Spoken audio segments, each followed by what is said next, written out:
Praise the lord. ఈరోజు దేవుని వాక్యము. ఆయన నీ గుమ్మముల గడియలు బలపరచియున్నాడు, నీ మధ్యను నీ పిల్లలను ఆశీర్వదించియున్నాడు.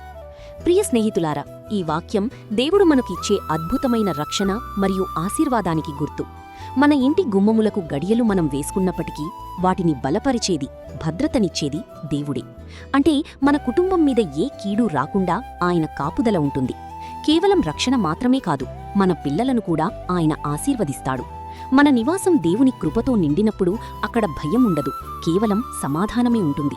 ఐగుప్తు దేశం మీదకు దేవుని తీర్పు వచ్చినప్పుడు ఇశ్రాయేలీయులు తమ ఇంటి గుమ్మపు కమ్ములకు గొర్రెపిల్ల రక్తమును పూశారు. దేవుడు వారి గుమ్మములను కాపాడాడు. లోపల ఉన్నవారిని, వారి పిల్లలను ఏ తెగులూ తాకకుండా భద్రపరిచాడు.